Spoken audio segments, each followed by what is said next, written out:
먼저 말씀 전에 한 가지 이야기를 하나 소개해 드리려고 합니다. 어느 목사님께서 설교 말씀을 다 마치고 내려왔는데 한 아이가 따라오면서 이렇게 목사님께 물어봤어요. 목사님, 저도 하나님 얘기해도 돼요? 이렇게 물어봤어요. 뭐라고 대답했겠습니까? 목사님께서 당연히 하나님 얘기해도 된다라고 말을 해줬어요. 그리고 나서 아이가 왜 이렇게 말을 했을까 생각을 해보니 아이 주변에 목사님 말고는 아무도 하나님 얘기를 안 하는 거였어요. 그러니까 아이는 목사님만 하나님 얘기를 할 수 있는 줄로, 하나님에 대해서 말할 수 있는 줄 알았던 것이죠. 오늘날 예수 그리스도의 십자가에서 죽으신 그 복음은 이렇게 말씀으로 기록되어서 우리가 들고 다니면서, 그리고 집에는 놓고 다니면서, 그리고 요즘 시대가 좋아져서 우리 전화기에도 하나님 말씀이, 복음이 담겨 있어요. 하지만 우리의 입술에서는 점점 사라지고 있는 것처럼 보입니다. 그러나 오늘 본문 이사야서 59장 21절은 이렇게 말하고 있어요. 내 후손의 입에서, 내 후손의 후손의 입에서 그 말씀이 떠나지 않게 하리라 라고 말이죠. 우리의 입의 말이, 그 말씀은 절대로 그냥 기록된 채로 멈춰서는 안 됩니다. 입에서 입으로, 세대를 거쳐서 세대로, 지금까지 여기서 살아서 선포된 이 말씀이 다음으로 흘러가야 된다는 거예요. 우리 입술을 통해 다음 세대에게 살아계신 하나님에 대해서 전해야 합니다. 오늘날 많은 교회들이 다음 세대로 고민들이 많이 있어요. 우리 성동교회도 마찬가지예요. 현재는 대한민국에 있는 많은 교회 중에 교육부서가 없는 교회의 비율이 더 많아요. 다음 세대가 점점 줄고 있다는 것이죠. 그래서 우리 교육부서 선생님들이 엄청난 노력을 합니다. 그리고 지금의 교육부서 선생님들 뿐만이 아니라 우리 여기 계신 장로님들, 집사님들, 권사님들 다 교육부서 맡아서 일하셨을 때 엄청나게 많은 수고와 노력을 했잖아요. 한 명이 교회에 전도되어서 교회에 찾아오면은 선생님들 이렇게 얘기해서는 조금 너무 안쓰러운데 정말 간이고 쓸개고 다 내줄 만큼 어떻게든 교회에 잘 정착시키고 그러기 위해서 엄청난 수고를 합니다. 하지만 그래도 쉽지 않아요. 그리고 우리 성도님들께서도 교육부서에 많은 관심 가져주시고 기도해 주시면서 어떻게든 다음 세대를 살리기 위해서 노력하지만 우리의 마음처럼 그게 쉽게 됩니까? 지난주에 우리 남규숙 전사님께서 말씀해 주신 것처럼 씨 뿌리면은 4분의 1밖에 열매를 못 맺는다 그러셨잖아요. 4명이 전도되기도 힘든데 4명이 전도되면 1명이 정착할까 말까, 그 정도로 많이 힘든 상황입니다. 세상에서 우리 교회의 이미지가 그렇게 좋지는 않은 것 같아요. 부모님들이 아이들을 교회로 보내지 않으려고 합니다. 일요일에 교회 보내는 것보다 학원에 보내는 게 더 유익하다라고 생각할 거예요. 교회에 점점 아이들이 사라지면 점점 교회는 비어가게 되고 결국 교회가 사라지게 될지도 모릅니다. 지금과 같이, 우리의 지금 시대와 같이 하나님으로부터 멀어진 그러한 세대가 있었습니다. 이사야 선지자가 사역하던 그 시대예요. 이사야 59장은 지금과 같이 죄악으로 하나님과 단절된 그러한 시대의 모습을 적나라하게 보여주고 있습니다. 59장 1절에서 3절까지의 말씀이에요. 여호와의 손이 짧아 구원하지 못하심도 아니요 귀가 둔하여 듣지 못하심도 아니라 오직 너희 죄악이 너희와 너희 하나님 사이를 갈라놓았고 너희 죄가 그의 얼굴을 가리어서 너희에게 듣지 않으시게 함이니라. 이는 너희 손이 피해 너희 손가락이 죄악에 더러워졌으며 너희 입술은 거짓을 말하며 너희 혀는 악독을 내밀어 라고 말씀하고 있습니다. 1절부터 보니 하나님의 손이 짧아서 그들을 구원하지 못하는 것도 아니시고 하나님께서 귀가 어두워서 듣지 못하시는 것도 아니시고 세상이 하나님을 외면하고 있고 하나님 대신 죄악을 선택하고 있고 진리의 말씀을 무시하고 있다는 것입니다. 세상은 하나님을 외면하고 거짓과 불의로 가득 차 있습니다.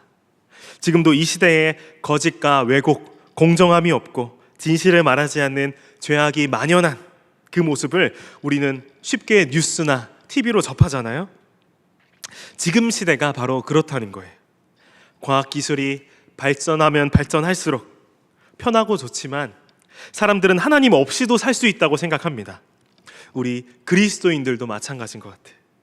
언제 하나님을 필사적으로 찾고 매달립니까? 도움이 필요할 때 우리 하나님께 필사적으로 매달리고 찾고 있잖아요. 사실 힘든 일이 있고 도움이 필요할 때 하나님을 찾는다면 양반이에요. 요즘은 도움이 필요하거나 중요한 결정할 것이 있으면 어디로 찾아갑니까? 저기 용하다는 선녀님 계신 곳, 저기 장군님 계신 곳으로 가서 어떻게든 세상은 일을 해결하려고 한다는 거예요. 그러다 보니까 지금 우리는 교회라는 말을 꺼내기가 어렵습니다. 복음이라는 말을 꺼내기가 어려워요. 사람들에게 죄, 십자가, 대속하심 이런 단어를 말하는 것이 점점 어려운 사회에 살고 있습니다. 예수 믿으세요? 라고 하는 이 한마디가 다른 누군가에게 혐오의 표현이 되기도 한다는 거예요. 저한테 왜 예수 믿으라고 강요하세요?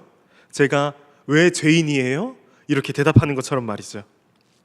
우리 기독교적 가치관을 사람들에게 말하면 남을 너무 쉽게 판단하는 교회, 다른 사람을 차별하는 교회, 그런 거 옛날에나 통했지 지금은 뭐 교회에서 전하는 복음의 말씀 안 통해요. 교회는 고리타분하다 이런 말을 많이 하곤 합니다. 세상이 너무 악해서 거짓말하면서 남을 속이는 것도 지금은 생존 전략이라고 말하고 있습니다. 자신의 욕망을 표현하는 것 또한 각자 개인의 자유라고 말하고 있어요. 정의에 어긋난 일을 선택해도 개인의 선택이라고 하면서 죄를 죄라고 말하지 못하는 지경까지 와버렸어요. 그러다 보니까 우리 그리스도인들은 점점 숨을 수밖에 없고 우리는 점점 말을 잃어가고 있습니다. 어떠한 말을 잃어가고 있습니까? 복음을 전하는 그 말을 우리가 아끼고 잃어가고 있다는 거예요. 이사야서 59장은 지금으로부터 약 2700여 년 전의 예언의 말씀이지만 오늘 우리의 모습과 많이 닮아 있습니다. 14절부터 15절까지의 말씀이에요. 정의가 뒤로 물리침이 되고 공의가 멀리 섰으며 성실이 거리에 엎드려지고 정직이 나타나지 못하는도다. 성실이 없어짐으로 악을 떠나는 자가 탈취를 당하는도다. 여호와께서 이를 살피시고 그 정의가 없는 것을 기뻐하지 아니하시고 라고 말씀하고 있습니다. 하나님의 정의와 공의가 없고 죄악에 물들어 악이 만연한 사회가 바로 지금이라는 거예요. 제가 청소년 사역을 할 때 아이들과 이런저런 얘기를 했는데 한 청소년 친구가 저한테 이런 얘기를 해줬어요. 그때 아마도 학교에서 뭐 밥 먹거나 이럴 때 아이들이랑 같이 뭐 식사의 자리를 가질 때 제가 뭐 기도하니 뭐 이렇게 물어봤던 것 같아. 식사 기도하려고 그 친구가 고개를 숙였더니 주변에서 비웃고 놀리더라는 거예요. 그리고는 그 친구가 했던 얘기인데 다른 친구들이 그 친구를 향해서 한 얘기였죠. 야, 지금 먹는 밥 하나님이 줬냐? 뭐 이런 식으로 얘기를 했대요. 그러니까 다음부터 그 친구는 교회 다닌다고 말하기가 참 부끄럽고 창피했다라고 하더라고요. 학생 한 명의 이 모습이 오늘 우리 그리스도인들이 복음을 침묵하게 되는 그 모습을 너무 잘 보여주고 있다고 생각합니다. 세상은 복음을 듣기를 싫어하고 조롱하고 놀리고 그렇기에 우리는 조용히 나 혼자서 앞가림만 하면 되겠지 라고 생각하며 개인주의적인 신앙생활을 하게 됩니다. 그렇게 복음은 우리 마음속에만 존재하게 되고 우리의 입술에서는 멀어져 가게 되고 그렇게 세상은 점점 더 악해지고 있다는 거예요. 이사야 선지자가 사역하던 그 시대가 그러했듯이 죄악을 가까이 하며 하나님을 점점 멀리하며 우리 주의 백성들의 입에서 복음이 멀어지고 그럼 내 삶에서도 멀어지게 되고 결국 그 세대 전체가 죄악에 파묻혀 무너지게 된다라고 이사야 선지자는 경고하고 있습니다. 너무 슬프죠? 희망이 없어 보이죠? 이러다가 진짜 우리 아이들 커서는 교회가 문 닫을 것 같은 거예요. 하지만 이사야서 59장은 죄악된 그들이 자신의 죄를 깨닫지 못하고 그 죄를 고백하지 않았다 이 사실을 슬퍼하며 그대로 끝내지 않고 있습니다. 현실이 너무나도 비참하고 어떠한 방법으로도 해결될 것 같지 않지만 희망을 우리에게 선물해주고 있다는 거예요. 그 모든 상황을 하나님께서 보시고 침묵하지 않으시며 직접 하나님께서 개입하신다라고 말하고 있습니다. 심판자이자 구원자로 이 어려운 상황 가운데 하나님께서 직접 개입하신다는 거예요. 16절에서 18절까지의 말씀입니다. 사람이 없음을 보시며 중재자가 없음을 이상히 여기셨으므로 자기 팔로 스스로 구원을 베푸시며 자기의 공의를 스스로 의지하사 공의를 갑옷으로 삼으시며 구원을 자기의 머리에 써서 투구로 삼으시며 보복을 속옷으로 삼으시며 열심을 입어 겉옷으로 삼으시고 그들의 행위대로 갚으시되 그 원수에게 분노하시며 그 원수에게 보응하시며 섬들에게 보복하실 것이라 라고 이사야 선지자가 하나님의 그 말씀을 선포하고 있어요. 그런데 왜 하나님께서 이렇게 직접 나서셔야 했을까요? 하나님께서는 이 세상을 보셨던 거예요. 세상이 죄악으로 가득 차 있고 사람들은 서로 다투고 거짓으로 속이고 아무도 정의롭고 공의롭게 살려고 하지 않고 그리고 아무도 하나님 우리를 이 죄악에서 건져내 주시옵소서라고 회개의 부르짖음도 없은 그 희망이 없는 이때에 죄악된 사람이 다른 사람을 구원하지 못함을 하나님께서는 보셨던 거예요.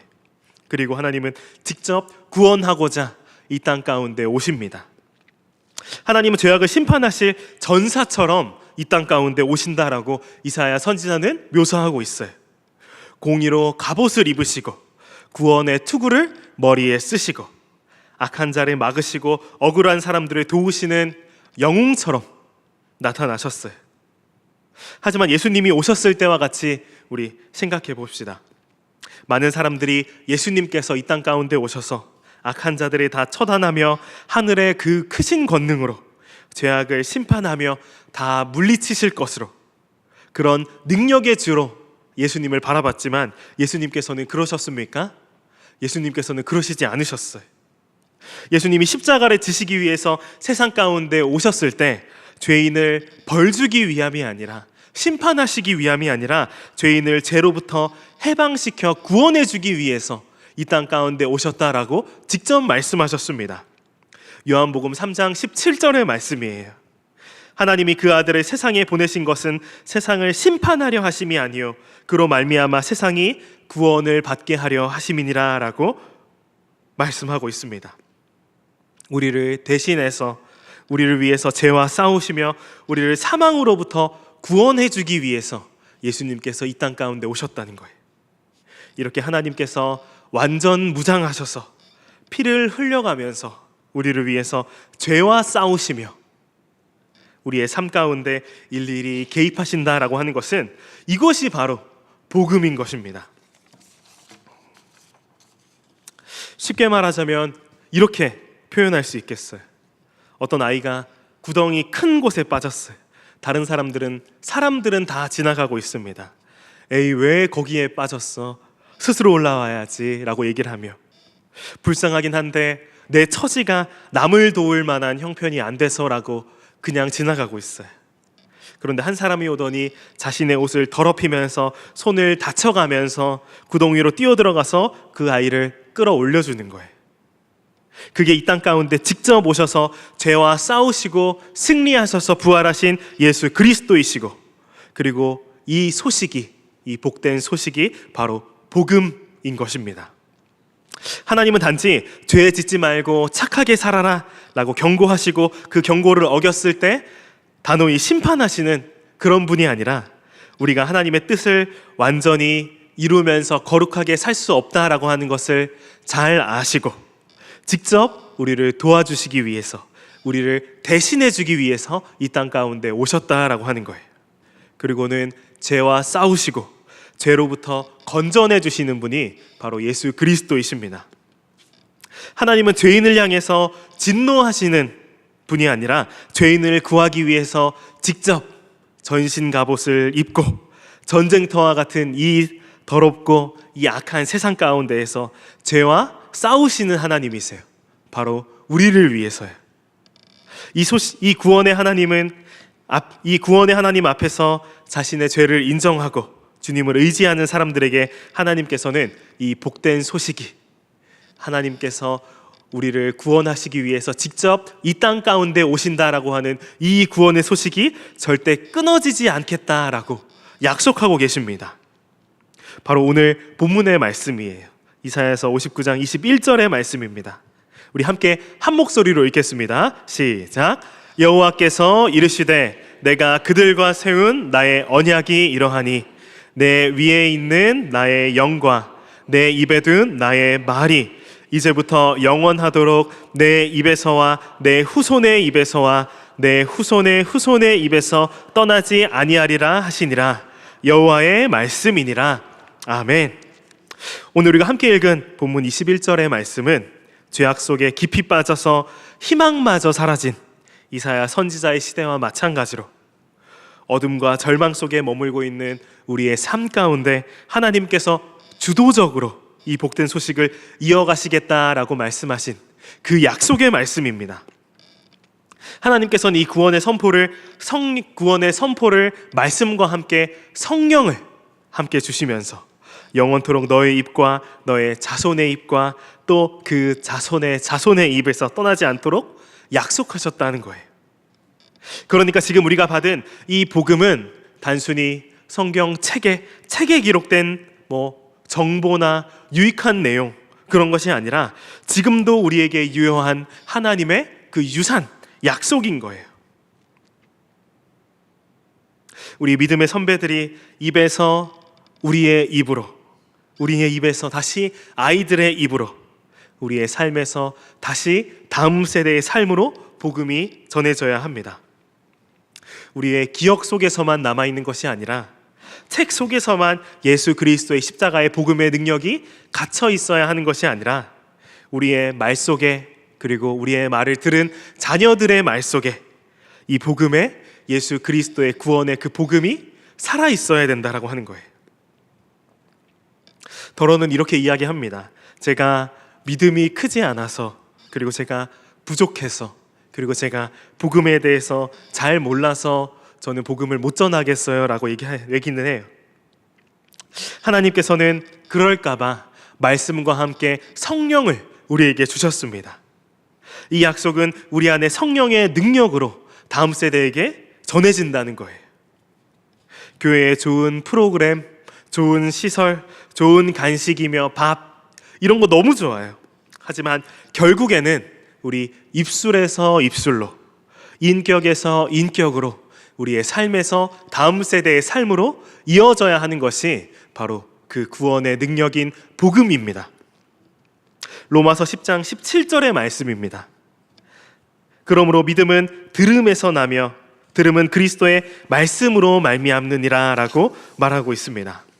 우리가 다음 세대에게 말하지 않으면 다음 세대는 들을 수가 없어요. 들을 수가 없으면 믿을 수가 없습니다. 가정에서 복음이 끊어지고 교회에서 다음 세대가 줄어들고 신앙이 한 세대에서 그냥 끝맺음을 내는 그 모습을 우리는 보고는 하고 있어요. 이 복음이 예수 그리스도의 그 구원의 크신 모든 사역이 전수되지 않고 단절되었기 때문일 거예요. 복음은 유지되지 않고 다음 세대에게 전해지지 않으면 생명력을 잃고 마는 것입니다. 마지막으로 간단한 예화 하나 소개하고 오늘 말씀을 마무리하고자 합니다. 한 마을에 오래된 그 전통 있는 등대가 하나 있었어요. 이제는 그 등대가 수명을 다해서 그저 박물관처럼 사람들이 구경하러 찾는 그러한 곳이었어요. 그 등대는 오랜 세월 동안 사람들을 폭풍 속에서 길을 잃지 않도록 구조해준 구조 신호등 그 역할을 했습니다. 그 불빛이 많은 사람을 구했고 지금도 그 이야기는 사람들의 그 이야기로 계속해서 전해내려오고 있었어요. 그런데 어느 날 한 아이가 물었습니다. 지금은 그렇다면 왜 그 등대를 꺼놓고 있냐라고 물어봤어요. 거기 안내하시는 분이 뭐라고 말했겠습니까?